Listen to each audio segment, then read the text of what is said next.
tarde, bom dia, boa noite! Bienvenue, meus amigos. Sejam mais uma vez bem-vindos ao Beyond the Cave. Hoje, agora, parte 2 com o nosso querido deputado federal Gilson Marques.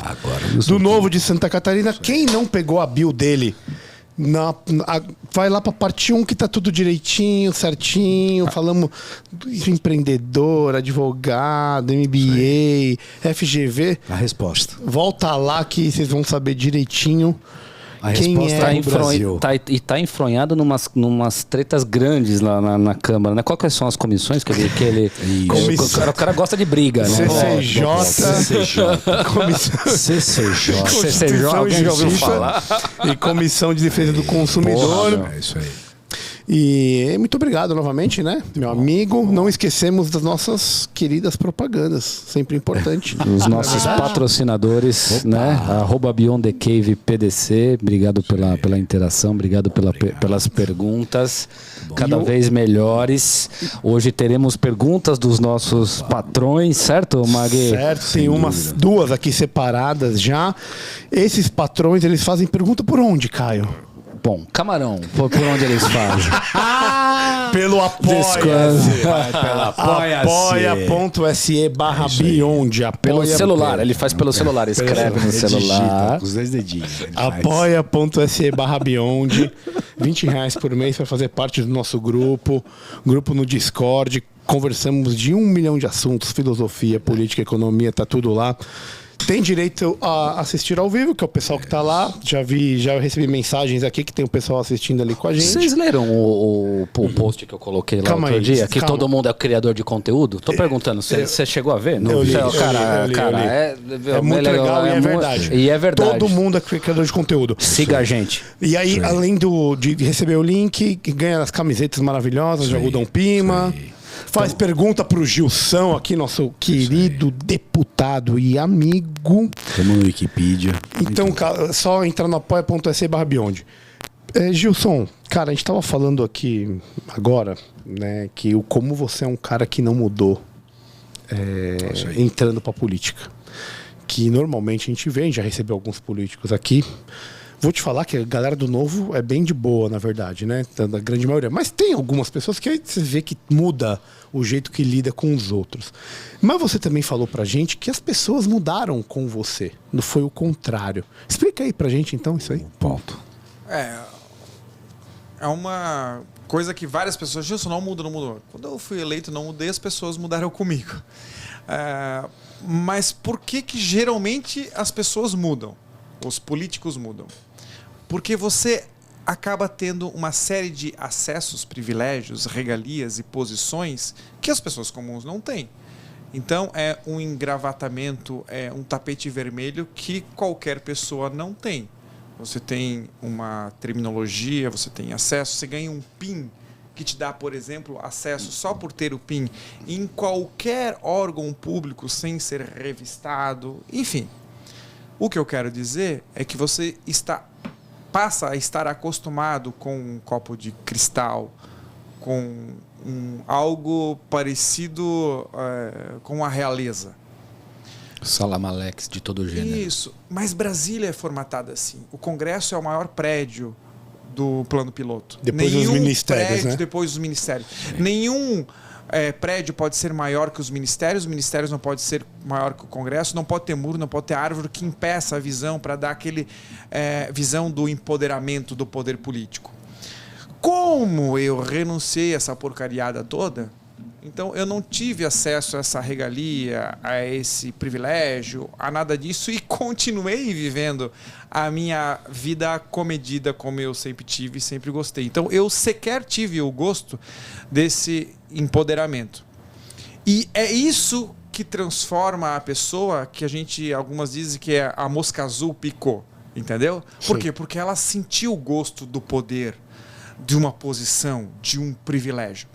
Tanto isso é verdade que tem, por exemplo, vários deputados, mas um agora que me vem à mente, que fica perambulando no Congresso mesmo não sendo mais deputado, porque não foi reeleito. Sério? Ele não, como uma vida, porque ele está aprisionado naquilo lá. A vida dele não faz mais sentido fora. Caraca, que doideira é isso? Ele bota o terno, bota o PIN e fica lá. E ele é um... Esse PIN é vitalício. Esse PIN é vitalício. Deve ser esquerdista. É bom. Ele não quer largar o osso, porra. É que o poder, ele não tem muito ideologia. Por isso, e isso talvez seja mais o ensinamento maior que eu vou dar nesse podcast. Você não pode eleger alguém só porque ele vai fazer algo que você concorda. Por quê? Porque ele só vai ficar lá 4 anos. Um outro pode fazer o que você não concorda. Ele é passageiro.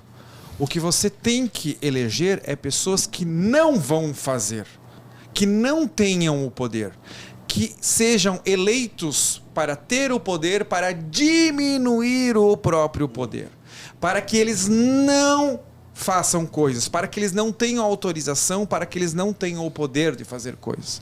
Então, eleja pessoas que digam que vão diminuir a própria atribuição, o próprio recurso e o próprio guarda-chuva.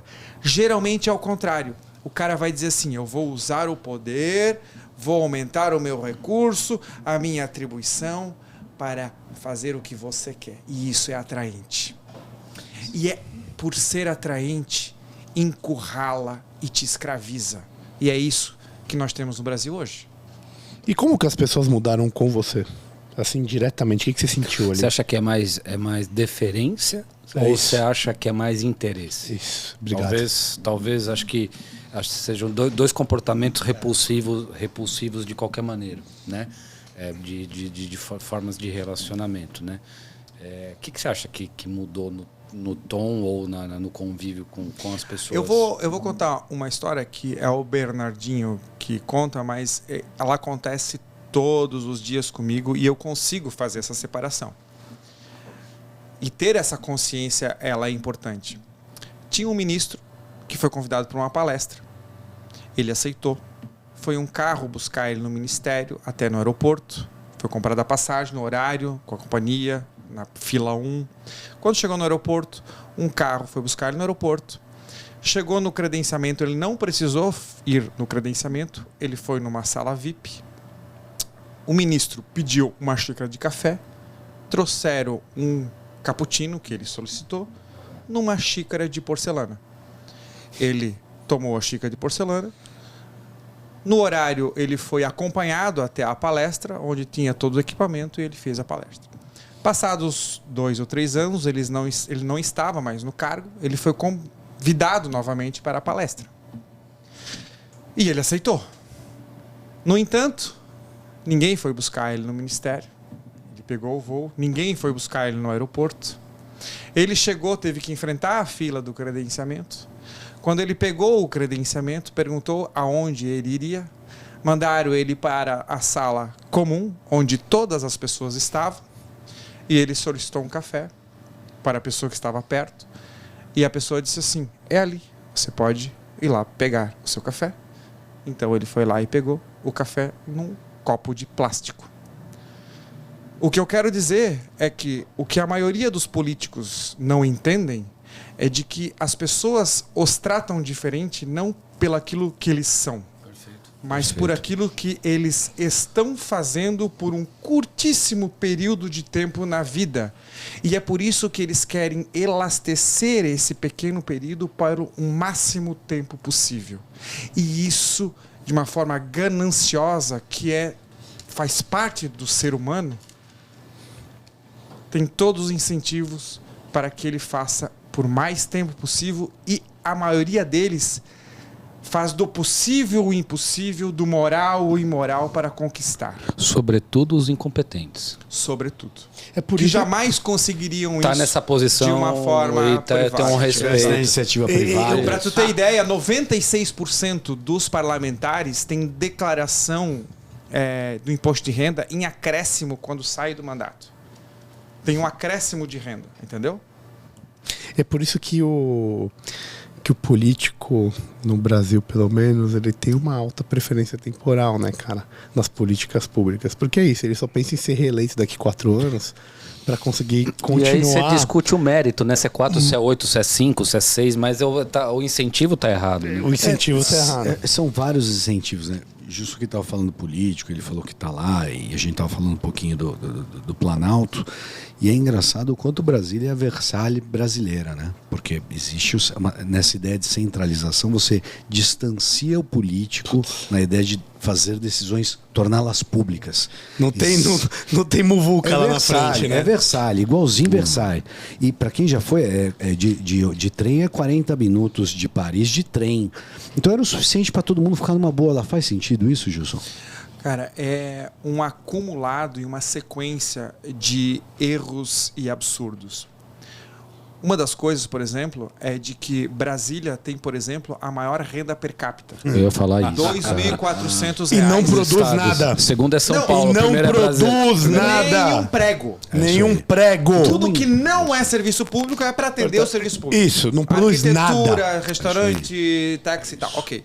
O segundo é São Paulo, que é o coração produtivo, que é R$1.800. Só que, cara, não é esse o problema. O problema é que Maranhão é menos de R$700. E aí, as leis leiam políticos determinando o que os outros são obrigados ou proibidos a fazer, são determinados lá por Brasília. Sim. O que acontece é que Brasília é um vetor de desigualdade. Perfeito. Ok? Além disso, além de o Estado retirar o dinheiro do Maranhão e trazer para si próprio, eles fazem várias outras coisas que excluem a população. Foi o que ele disse. Uma das coisas é o espairamento populacional. Então, o que acontece? Brasília tem 1.300.000 pessoas que trabalham lá, mas só tem 300 mil leitos. Ou seja, 1 milhão de pessoas têm que morar nas cidades satélites. Ceilândia. Isso. E aí elas perdem 40 minutos da vida para ir, 40 minutos da vida para voltar, fora as mortes, o risco, o seguro, a malha viária, o postinho de saúde, os a educação. impostos. Ok? Por quê? Porque Brasília tem uma limitação enorme construtiva. E aí, com a limitação construtiva, seja a taxa de ocupação, seja por número de andares, seja porque a janela tem que ser assim, o sistema tem que ser pilotes, porque a área ela é socializada, não sei se vocês sabem, os prédios são É a porra daquele comunista do Niemeyer. Não, Isso. Lúcio Costa. Lúcio Costa, que é o grande também, culpado. Na verdade são ambos, né? Então o que acontece? Você excluiu essas pessoas para a cidade satélite. Entendeu? Para elas não ter acesso. Você ia falar de socialismo, desculpa, do socialista. Um imóvel em Brasília, no plano piloto, que custa, por exemplo, na minha cidade, 250 mil, 300 mil, em Brasília custa 5 milhões. Um aluguel de R$900 na minha cidade, em Brasília custa 5 mil reais. Que bizarro. Por um único motivo, para excluir as pessoas irem lá. E isso é um absurdo, porque lá tem um monte de área inutilizada. Entendeu? Não e as é pessoas justificativa. que frequentam Brasília falam que durante a semana é ok, mas de final de semana é vazio, ou seja, não é nem a produtividade de uma vamos pensar, vamos trazer aqui, sei lá, fazer museu em Brasília, a casa do Getúlio Vargas, do Juscelino. Como tem, sei lá. E não só isso, pensa o seguinte, tem menos andares, tem mais gramado, é o sistema pilotos para andar todo mundo. O que isso acarreta? Todo prédio tem que ter uma segurança e um jardineiro. Puta, mano. Tá, mas e aí? Quem paga? Nós, né? Exato, muito obrigado. Isso é uma coisa interessante, porque a única forma do imposto não ser roubo é você sendo político, porque ele passa a ser renda. Passa a ser renda. Eu queria mudar um pouco o andamento da prosa. A gente falou muito na primeira parte do Estado. É óbvio que a gente vai meter pau no Estado sempre, que isso nos deixa muito feliz. Mas eu queria mudar um pouco o assunto. Eu queria falar um pouco de libertarianismo em si. E eu queria entender quais são suas posições. Por exemplo, o que você acha, por exemplo, de liberação de droga? Eu não entendi muito bem a pergunta. Essa porque... pergunta é meio vaga, eu entendi. Precisa dar um nome correto para falar do que é. Assim, por exemplo, o libertário, ele acredita na liberdade individual, certo? Que, teoricamente, desde que você não esteja causando nenhuma agressão ao trem, você tem o direito de fazer tudo o que você queira, certo? Você está perguntando para mim se eu concordo com uma lei que Não, estou perguntando o que você acha em relação à questão das drogas. Tá, vou responder. Não só do ponto de vista do Estado, como do ponto de vista individual. A primeira coisa que eu sempre gosto de trazer é a realidade. Primeiro, qual é a situação hoje? A situação hoje temos uma lei dizendo que é crime. Sim. Ok? Sim. Nós, enquanto políticos, enquanto sociedade, fomos ineficazes. Alguém aqui acha que alguém tem dificuldade de sair para comprar maconha? Não. Ok, não. Beleza. Segundo, não existe crime sem vítima. Beleza? Sim. Qual é a pena de alguém que fuma maconha? Você vai prender. Qual é a justificativa de dizer que é crime, que faz mal? Então, você está fumando maconha, eu não incentivo, acho que ninguém devia fumar. Convenceria a qualquer um a não fazer isso, mas digamos que alguém faça. Você não pode fazer isso porque faz mal. Mas você fez, então você está fazendo mal para você e eu vou te punir, você vai preso. Ué, mas ir preso não faz mal? Não é uma maior? E outra, qual é a consequência, o resultado desse período ele preso? E mais, qual é o custo? Você sabia que um custo deste criminoso sem vítima, ele é maior do que alguém que foi trabalhar no primeiro dia e furou o olho, os 2 olhos, e não pôde mais trabalhar? Essa comparação é bizarra, né, cara? Essa comparação... Tá, mas mas custo, você diz de custo por Estado, pro resto da vida, é isso que você está falando? Custo para nós. Sim. Você está dizendo que, por exemplo, o custo de uma assistência... Não, mas é só para ficar claro, porque o custo de assistência à saúde de um cara, de um assistente que teve um acidente de trabalho, ele é menor do que o custo de um cara que está sendo... que foi sofrendo voluntariamente. Ele está sofrendo todo tipo de desrespeito, mesmo tendo cometido um crime. É isso que você está dizendo? Isso, o que eu quero dizer é que eu tenho mais empatia com a pessoa que teve um acidente, uma desgraça da vida. Estava andando em São Paulo e caiu um ar-condicionado na cabeça de um prédio, cara. Entendeu? O cara foi sorteado negativamente. Do que o cara que decidiu, por conta própria, fumar maconha. Assim como nós estamos aqui, sei lá, no 3º ou 4º copo de chopp. Eu tenho consciência absoluta de que isso me faz mal. Mas eu estou assumindo o risco. No fio da navalha, se o Estado ou um político pode dizer que eu não posso fazer o que me faz mal, assim como fumar maconha... No limite, ele também poderia me dizer: você não pode tomar X copos, ou você não pode tomar, ou você precisa fazer atividade física todo dia. Ou como não comer ovo. Ou não comer ovo, ou não gema. Ou, pior ainda, você, por exemplo, não pode ou deveria ler tal livro, porque contamina ou não a mente. O fato é que o político não tem que se meter nisso. Pode determinar o que você pode ou não pode fazer quando isso principalmente afeta só a você mesmo. E principalmente quando você paga para ele fazer isso. E quando a pena de que ele está te impondo é mais prejudicial àquilo que ele está tentando te convencer. Não, sim, perfeito. Anteriormente. Sim. Então você acha que o Estado não tem posição nisso? Deveria ser uma coisa que ser liberada igual qualquer outro produto. O que ele precisa fazer, ele não faz. Eu concordo. Que eu concordo com você. as pessoas para não fazer isso. Tá. E se fizer, fodeu o cara. Eu concordo. Porque a responsabilidade é uma responsabilidade pactuada, é um risco Mas assumido. você colocaria a cocaína no mesmo âmbito da maconha? Bom ponto, hein? É um gradualismo... Não, óbvio, sim, mas porque se a gente for seguir, eu entendo, eu concordo com você, Gilson. Eu concordo, eu concordo com você em gênero, número e grau. Concordo. Mas assim, já que serve para qualquer produto... É difícil alguém discordar de mim. Mas assim, já que serve pra qualquer produto, e pra cocaína, e pra crack, serve também? Ou isso você acha que tem que ter uma regulamentação? Cara, olha só. Entendeu onde eu quero chegar? Olha só. Uma craque brasa. Olha só. Você acha... Crack brasa é demais. Essa foi boa demais. Você acha que uma pessoa que tenta se matar, ela tem que ser presa? Não.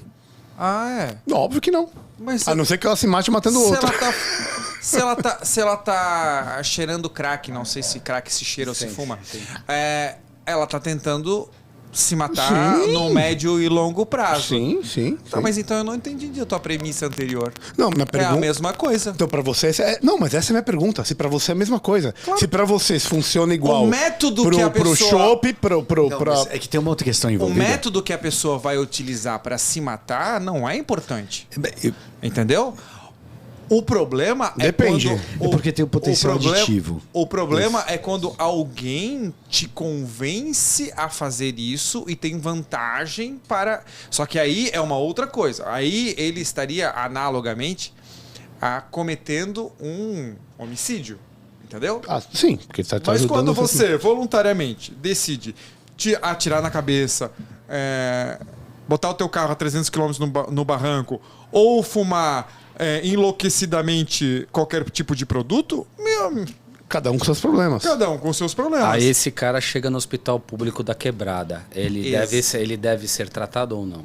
Pois é. Aí você está, de novo, trazendo um problema do Estado. Entendeu? Você está diluindo, de novo, um custo para todo mundo para proteger um problema de alguém que cometeu um erro. Não, eu tô protegendo o paciente que tá fudido lá. É isso que eu tô. Assim, eu quero saber se ele vai ter atendimento médico ou não. Hoje, porque ele não sistema... tem. Ele, assim, a minha pergunta é assim, ó. O cara, ele não tem dinheiro e é um cara que não tem plano de saúde e ele saiu com um amigo dele, por qualquer motivo ele consumiu droga, teve um acidente. E ele ele foi completamente deliberado, certo? E aí ele chegou... E ele não tem assistência médica, por exemplo. E aí ele só tá envolvido num acidente. Se ficasse documentado ou comprovado, ou tem uma testemunha, né, de que ele estava numa... Você acha que esse cara deveria perder a assistência à saúde, ou você acha que não deveria haver um ente a financiar esse tipo de merda que acontece toda hora? Se não houvesse o Estado, o SUS, o governo, todo mundo teria o dobro do dinheiro, muito mais do que o dobro do dinheiro no bolso. E aí muitas pessoas teriam muito mais recursos para financiar os seus próprios problemas, inclusive os de saúde. E seria mais barato também. Isso. Além disso, você incentiva voluntariamente as pessoas a fazerem doação. Filantrópicas, entidades filantrópicas. Isso. Estados Unidos, século XIX. 19, isso. Mas só voltando a pergunta. Desculpe, mil perdões. Não, sem problema, camarão. Perdão. Agora, no sistema atual, inclusive aquele cara que cometeu esse delito ou fumou crack e tal, esse cara muito provavelmente já pagou tributo a vida inteira. Entendeu? Mesmo sem saber. Que quando ele vai no mercado tem 30%, compra o arroz, o feijão, o gás, tem 35% e 40%. Então não só ele, como o pai dele, a filha dele, a irmã dele, já pagou aquele tratamento. Em uma quantia muito maior do que ele vai gastar. Então é óbvio que no sistema atual ele precisa ser atendido, ele tem que ser atendido, mas por um motivo simples, ele pagou, ou ele ou alguém da família dele pagou. Acessibilidade. É um produto que ele já vem pagando. É isso. E é uma mentira dizer que é gratuito ou que... Cara, já que fui espinhoso agora, né? Mas a gente vai continuar o segundo bloco do jeito espinhoso também. Queria te fazer uma outra pergunta em relação à liberdade de expressão. Você acha que a liberdade de expressão em si tem algum limite? Ou cada um pode falar o que quiser, a hora que quiser? E o porquê disso? O limite da liberdade de expressão é a propriedade privada. Boa.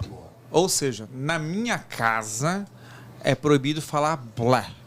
Sim. Se eu boto alguma coisa na mesa, alguém falar blá, não pode, cara.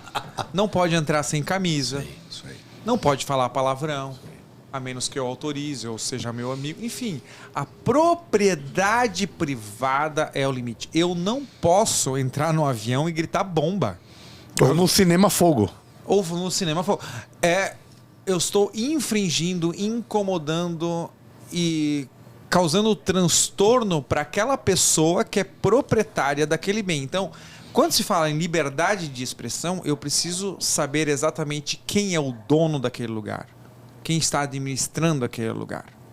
É isso. Se não está infringindo a liberdade a propriedade privada, que fale qualquer coisa. Se vem você na minha casa e eu te digo, você fale o que você quiser, cara, você está limitado a falar alguma coisa? Não. E mais, eu quero que você fala quando eu te autorizo. Por Pra quê? saber quem você é. Porque eu vou saber o que você é. Se você não falar o que você pensa, como eu vou saber o que você pensa para fazer um negócio com você, para contratar você para ensinar minha filha, para levar meu filho para o colégio, para votar em você?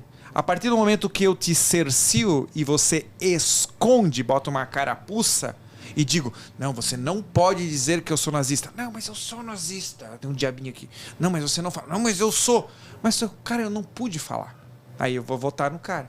Eu quero mais é que as entranhas das pessoas, especialmente aquelas mais negativas, aquelas mais perversas, saiam e fiquem visíveis para duas coisas. Eu saber quem é, poder convencer ela e as outras que aquilo é errado. E até porque você às vezes, pra gente descobrir a verdade, a gente tem que arriscar ser ofensivo. E essas, entende o que eu tô querendo dizer, não? e Assim? essas entranhas do estatismo estavam expostas na última eleição, com a eleição do Bolsonaro. E eu achei que esse bicho ia morrer. E me parece que depois desse ciclo eleitoral, esse bicho chamado Estado, ou estatismo, ou capitalismo de compadrio, ele tá maior. Minha pergunta é só abrir a barriga pelo jeito não adianta, né? Expor só isso, porque quer mais exposto do que aconteceu na Operação Lava Jato e tudo mais. Isso é de certa forma, de alguma maneira, desalentador, né? Como é que a gente faz para não pensar dessa maneira, onde, né, vamos chamar assim, né, o perpetrador estava preso, né, as coisas estavam encaminhadas, tudo bem que aconteceram várias coisas que ninguém previa, mas essa questão de causa e efeito me causa algum desconforto. Então, assim, se a gente fizer assim, a gente vai acontecer assim. Como se a história fosse algo de progressão linear, ou como se a história houvesse alguma forma de a melhoria, aproveitamento, como se o cara de amanhã fosse melhor do que o cara de hoje, simplesmente por ele ser de amanhã. Então, assim... Como é que a gente faz para fugir dessa questão de alguma maneira, milenarismo, de que amanhã vai ser melhor, porque hoje todas as condições não foram plenamente satisfeitas para a gente ter um sistema político adequado? Como que a gente deixa de ser o país do futuro? Isso. Eu vou fazer uma pergunta rápida pro Magal. Boa. Tem que responder rápido, não pode pensar muito. Isso. Até Pinga porque eu sei fogo. que você relejou. Pinga fogo. Quantos animais de cada espécie Moisés levou na arca? Opa. 1, Não. 2. Errou. Quem fez a arca foi Noé, não Moisés. Boa, verdade. Ele pegou depois, ele pegou depois do sexto chopp. Né? É a linguística. Isso se chama ilusão de Moisés. 80% das pessoas erram essa pergunta. O que eu quero dizer com isso? Que todo o problema, ele tem uma solução rápida e errada. Entendeu? Sim.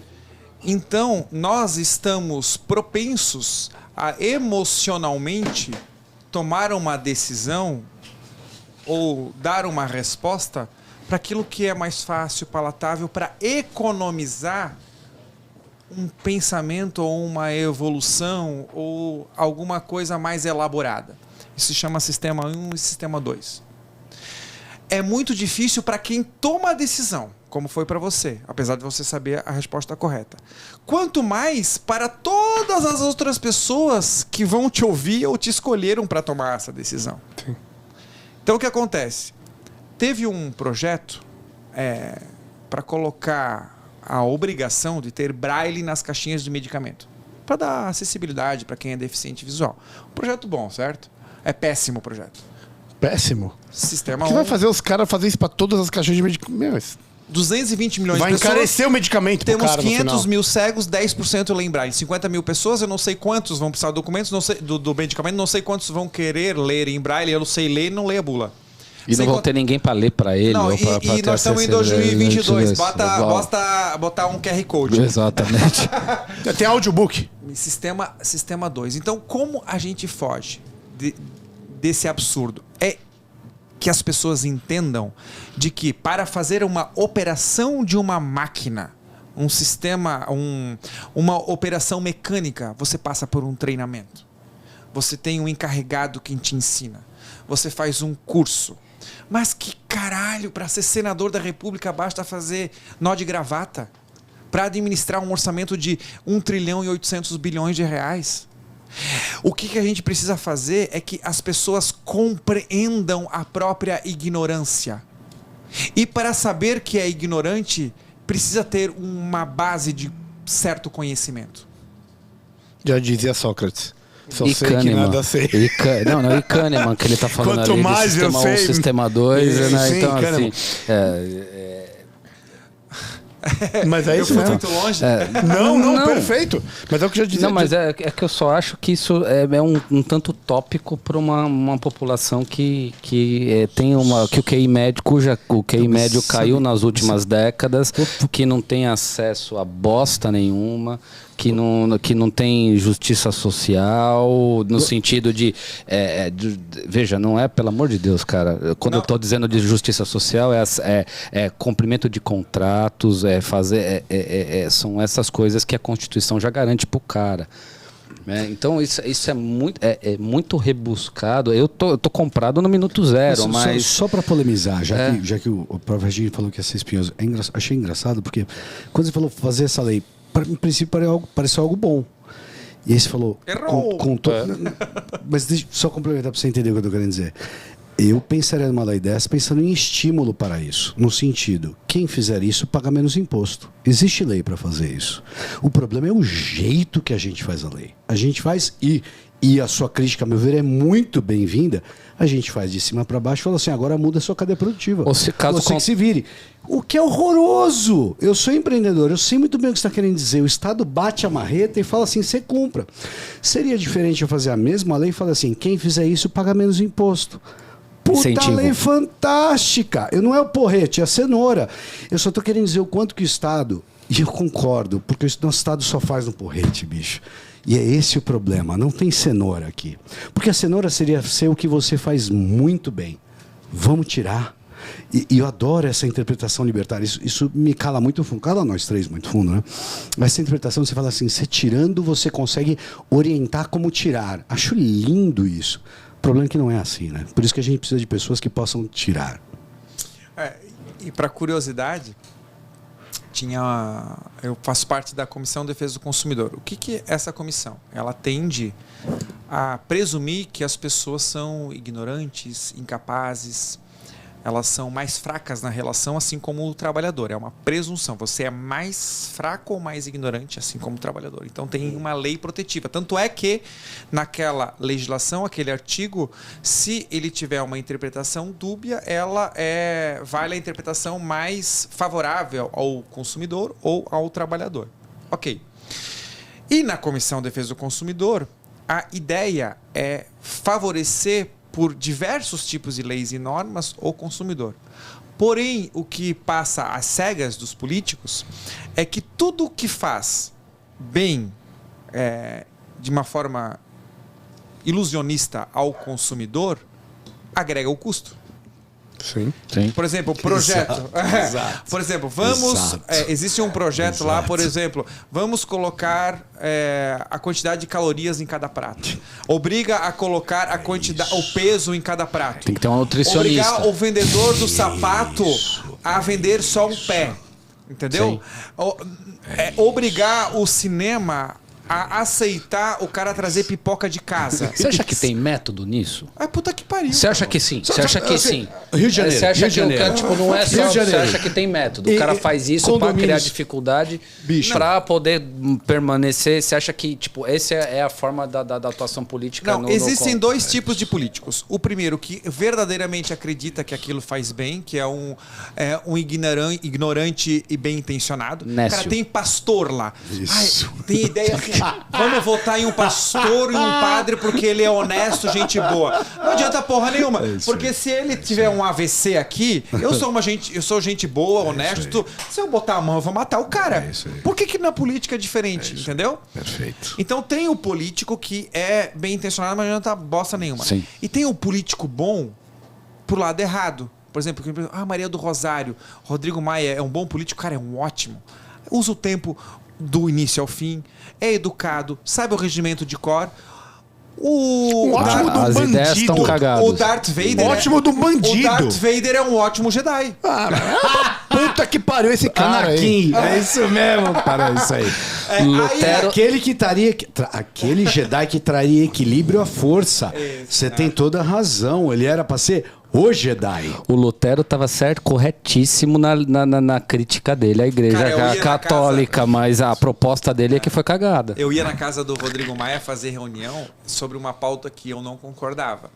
Aí eu ia no caminho e dizia assim, eu não concordo, eu não quero, eu não vou aceitar. Por quê? Porque se eu não fizesse isso, chegava lá, o cara tem uma persuasão tão grande que ele te hipnotiza. Se ele dá um jeito, né? Certeza. Quando você vê, você tá Entendeu? dentro. Ele é muito bom pra fazer o errado, sabe? É o famoso filho da puta. É por isso que ele tá lá, né, velho? Isso aí é o problema, né? E aí nós temos o outro, que é o que não fede nem cheira, estilo tiririca, que só entra no elevador e diz payday, entendeu? É isso aí. É isso aí. Cara, uma vez eu consegui mudar o voto dele. Eu fui mesmo? votar do lado dele na mesinha. Tu coloca Você entendeu o que ele tava falando? Aí eu olhei pro lado e ele falei assim: tá maluco, tiririca? Tá votando sim, cara? Tu sabe o que é isso aí? Não, tô ali. Não, tá maluco, cara? Muda o voto. Tá bom, vou mudar aqui, mudou o voto. Mas ele é nécio nesse sentido, assim, tipo meio de clown, assim, sabe? Dessa pegada? Veja, eu não quero fazer o argumento ad hominem do Tiririca, mas não tem existe maldade. essa figura Isso. de não não maldade. ou isso é um caso. Na média dos 513, ele é um parlamentar bom. Por quê? Porque ele só tem de ruim o custo. Entendi. O custo dele, entendeu? Que ele gasta tudo. Esse negócio... Porque assim, eu aprendi na política que até quando tá certo, tu pode estar errado. Por quê? No início do mandato, com aquela gana de fazer a coisa certa, de fazer a coisa correta, de denunciar tudo que tá errado, eu apresentei um dossiê, mandei e-mail, mandei relatório de parlamentares que iam, às vezes pago pela Câmara, às vezes não, para outros países. Inventava uma visita numa embaixada, uma palestra, ficava 15 dias fora. Pô, isso tá errado. Botei foto do Facebook, o cara na rede tomando drink. Não há dúvida. Aí mandei e-mail, nada, não liguei nada. Um dia eu tava passando na frente, parei, entrei, apresentei um requerimento assim. Aí o auditor falou assim, cara, eu sei que tu é um cara novo, cheio de gás e tal, mas tu viu quem são as pessoas que fazem isso? Eu, sim, tal, do partido tal. Eu disse, pois é, cara, 2019, governo novo, legislativo novo, cheio de gás, um monte de proposta legal. Você não acha que é bom que eles fiquem longe?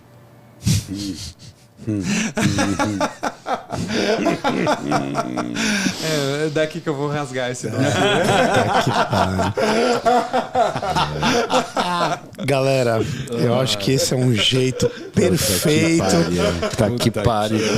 da gente encerrar. Mas é o seguinte, antes de encerrar, a gente tem o nosso quadrinho aqui, que é o nosso famoso pitch do livro. Caião, Famoso. o convidado pitch já do sabe, mas livro. para quem está acompanhando a gente agora, explica o que é o pitch do livro, como é que vai ocorrer aqui rapidinho. Cara, a gente... No pique. A cada semana a gente traz um livro que está polulando a nossa mente. Opa, então, assim, e que pode ter a ver com o convidado. É isso aí. A primeira fase é o que o convidado, depois dessa maravilhosa conversa... Desse chat de 2 horas. Da onde que ele acha que Ele saem esses acha quem livros? trouxe qual livro. Essa é a primeira parte Quem do pitch temos, do livro. Regina? Aí Faz a tem- apresentação Eu vou aí, fazer a Regina. apresentação e aí depois você já explica para ele como que é a segunda, tá Perfeito, bom? fechado. garoto. Vamos lá, meu amigo. Começamos com a República das Abelhas, Carlos Lacerda e Rodrigo Lacerda. Colmeia e abelhas é socialista. Segundo, a farmácia de Ayn Rand, doses de anticoletivismo, Denis Garcia Xavier. Vulgo Denão da massa. Denão de Araguari. Denão de Araguari. Gênio Forte dos beijo, gênios. abraço, cara fantástico. E o terceiro, The Ancient Greek Hero in 24 Hours, Gregory Nagy. Meu querido amigo, excelentíssimo, magnânimo deputado Gilson Marques, quem trouxe qual livro aqui? Vamos lá. O que você acha? Carlos Lacerda, República das Abelhas, e Rodrigo Lacerda, Farmácia de Não Range. tem muito como saber, você tem que... palpite. Eu tenho psicologia aqui, né? Então vai lá, garoto, mete bala. Ayn Rand foi o camaleão. Camaleão! Camarão virou camaleão, essa foi demais. Carlos Lacerda, República das Abelhas. O cara se peles. diz libertário e tem ideia socialista. pô. Sensacional, velho. Sensacional. O Carlos Lacerda é do Magal. Ah, garoto! Tu dança e canta ou só toca? Não, eu só toco, velho. Não vou nem falar o quê. Exato. O que você anda tocando ultimamente? Eu sou ginecologista, pô. Toca todo dia. Toca uma pra todo mim dia. também? Toca todo dia. E é com os caras da Uro. E The Ancient Greek Hero, então sobrou pro nosso querido. Exato. E aí, Deu quem problema, vai hein? dar, quem vai dar dança notícia? das cadeiras. Quem vai dar notícia? A dança das cadeiras. Muito bom, muito bom. Nota 0%.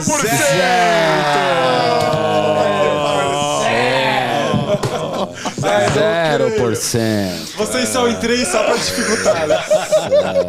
Excelente, essa foi demais, foi muito boa. Sobrou até o toca pra mim aqui. Coisa que eu não toco, mas vambora. Bom, a segunda parte é o seguinte: a gente vai dizer por que motivo a gente trouxe esse livro para apresentar para você. Então, e aí você escolhe qual livro você quer levar para casa. A gente vai, você não vai levar pra casa, mas a gente vai te mandar por Sedex. Ó o golpe. Na verdade, não, vou te mandar por correio. Puta que pariu. Correio. Vai chegar. Vai chegar se não tiver greve. Coisa que costumeiramente Cara, tem. fica de 2 em tranquilo, 2 daqui uns vezes 3 anos você tá lendo o livro aí.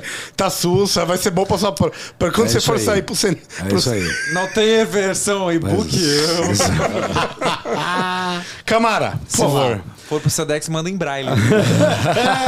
Ó, agora é o seguinte: é 1 minuto, tá? 1 minuto. 1 minuto cada um pra vender o livro, ele escolher, goodbye, vamos que vamos.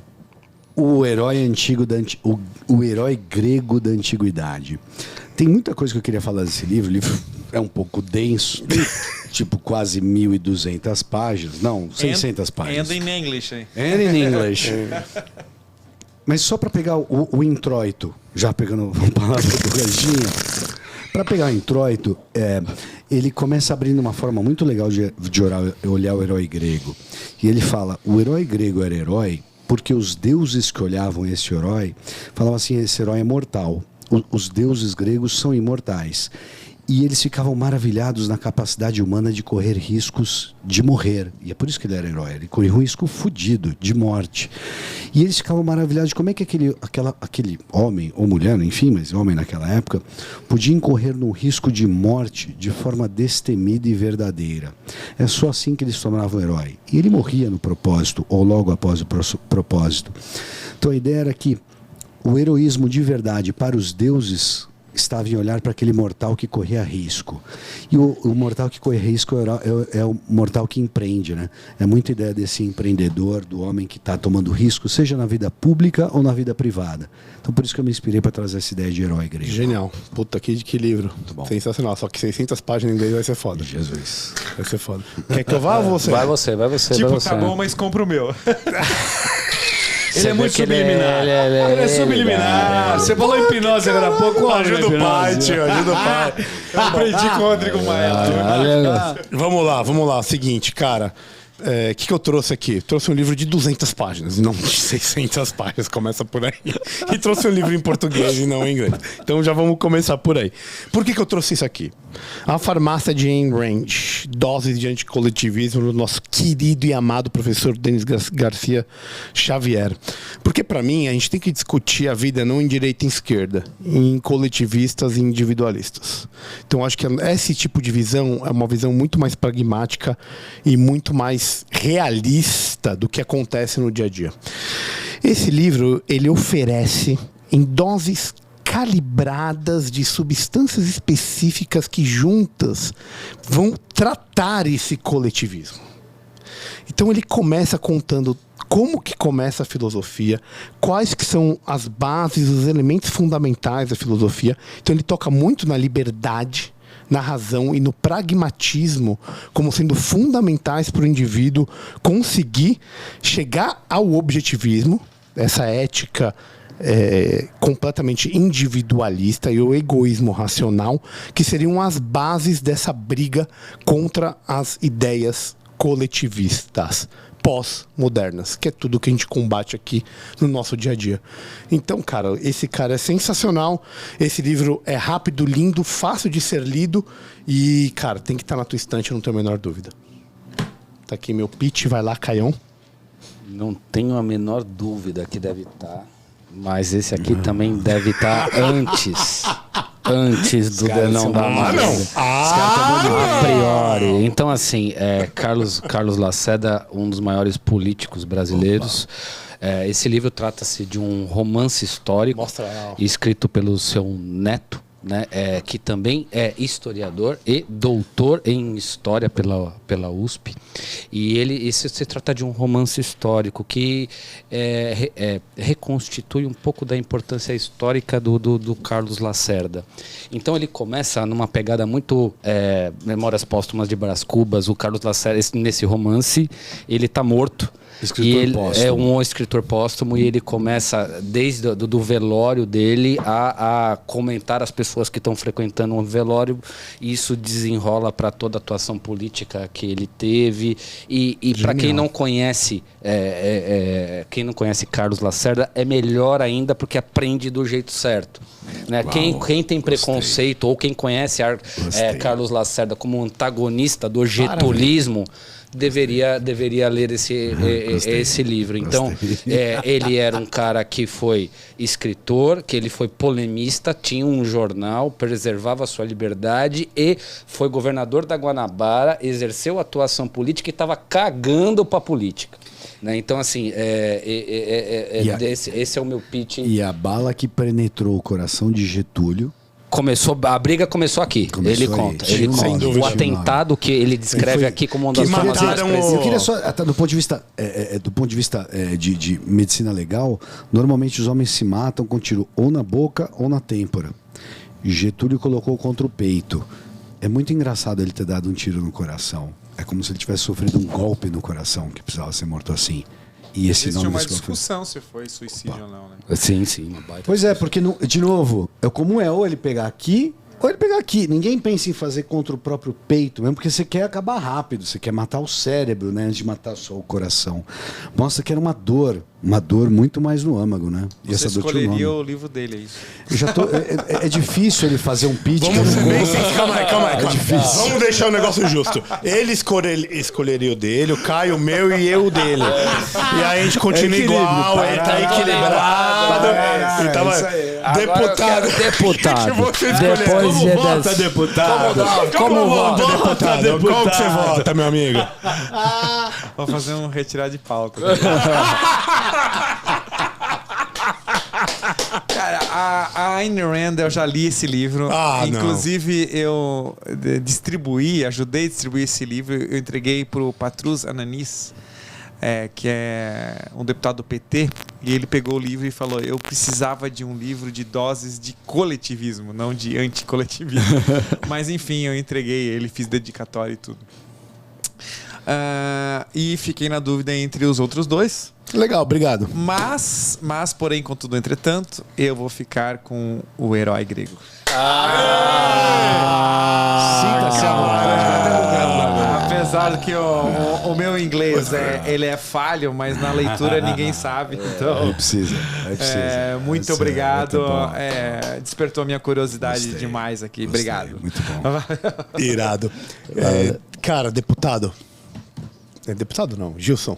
Melhor. Muito melhor. Cara, melhor. Puta. É muito maior do que ser o deputado. Depois dessa entrevista eu tenho plena convicção. Sem dúvida. Sem dúvida. Lembrando que eles me deram o chopp num copo normal aqui.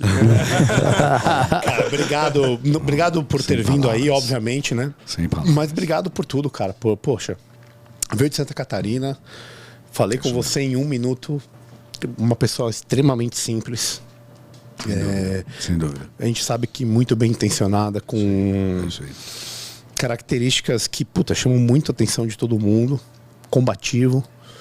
Isso é muito importante. Então, é só gratidão e é muito bom saber que tem pessoas assim que estão no Congresso, que estão representando a gente, né?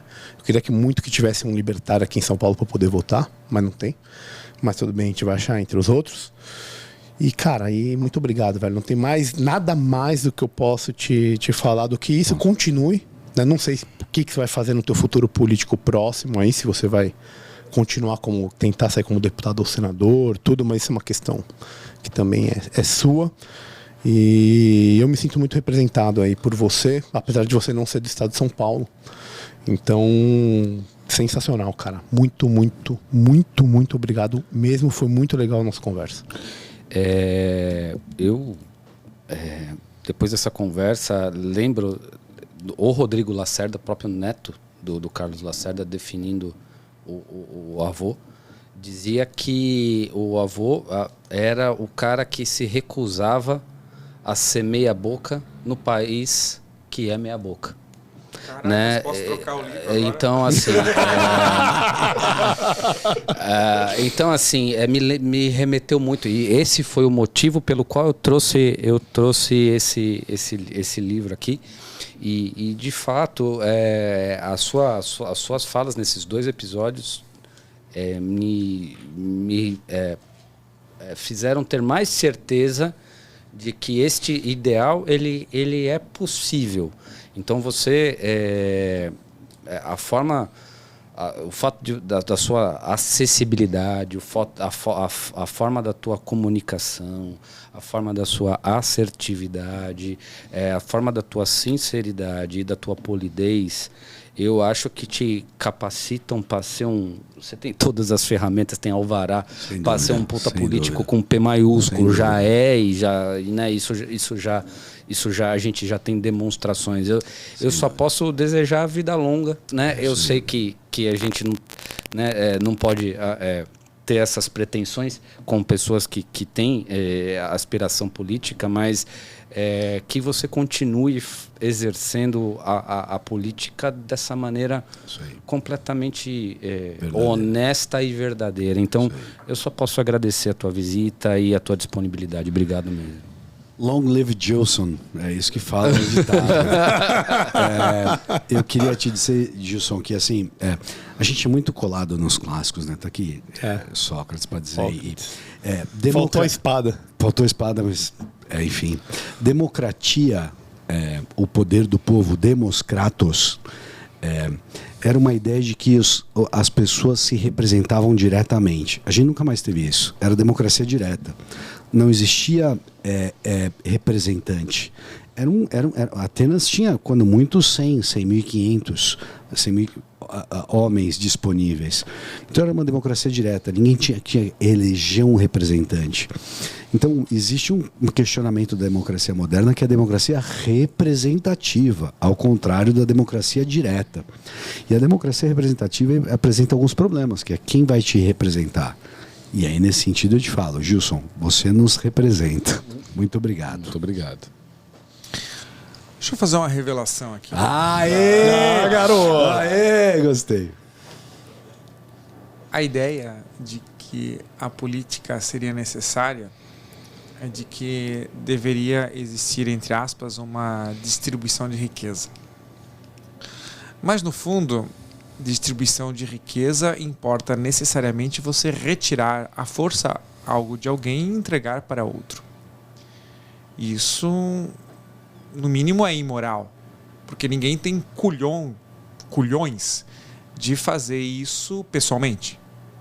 Aí usa da força de uma estrutura engravatada para assinar e convencer todo mundo que aquilo é o certo ou é moral. No fundo e na verdade, a verdadeira distribuição de riqueza, e que não precisa retirar algo de alguém, é a distribuição de conhecimento. Então, caralho, eu vim num podcast e trocar conhecimento, e no final dele eu poder escolher entre 3 livros, que um deles eu vou receber, é animal. Então, eu fiquei 2 horas recebendo e talvez passando um pouquinho de conhecimento, não só para vocês 3, mas para toda a audiência. E ainda ganhei um livro. Isso é o que dá esperança. É isso que dá o resultado. É isso que distribui a verdadeira riqueza. Então, muito obrigado por vocês retirar esse tempo da vida de vocês para me convidar e vir aqui e compartilhar comigo esse momento histórico e que, de certeza, vai alterar e modificar e entregar riqueza para muita gente. Obrigado. E um argumento muito caro ao libertário, né, é que não existe soma zero, e o que você está falando aí é como que se fosse uma tocha, né? Então quando você junta 2 tochas, todo mundo tem né? O fogo aumenta, ou a claridade e a iluminação. Então, assim, não necessariamente um sai perdendo ou o outro sai ganhando. Quando você troca um produto por outro, cada um vai com um produto embora. Exatamente. Quando você troca ideias, os dois vão com e não só isso, várias duplicadas. ideias. A ideia também de você encher o vaso e acender uma chama. Né? Sim, total. São várias coisas. Obrigado, pessoal. Cara, obrigado você, Gilson. Cara, foi animal, foi muito legal. Muito obrigado. Pessoal, @BeyondTheCave, PDC, Instagram, YouTube. Gilson, suas redes, por favor, mestre, pra galera. Gilson Marques, coloca no Google, em qualquer lugar, vão me achar no Twitter, Instagram, Facebook, TikTok, OnlyFans. Talvez agora, iniciando a campanha, eu bote até no Tinder. Obrigadão, pessoal. Acompanhe meus stories. Fico no aguardo. Um grande abraço. Isso aí. Não esqueçam-se, apoia.se/Beyond, pessoal. Boa noite!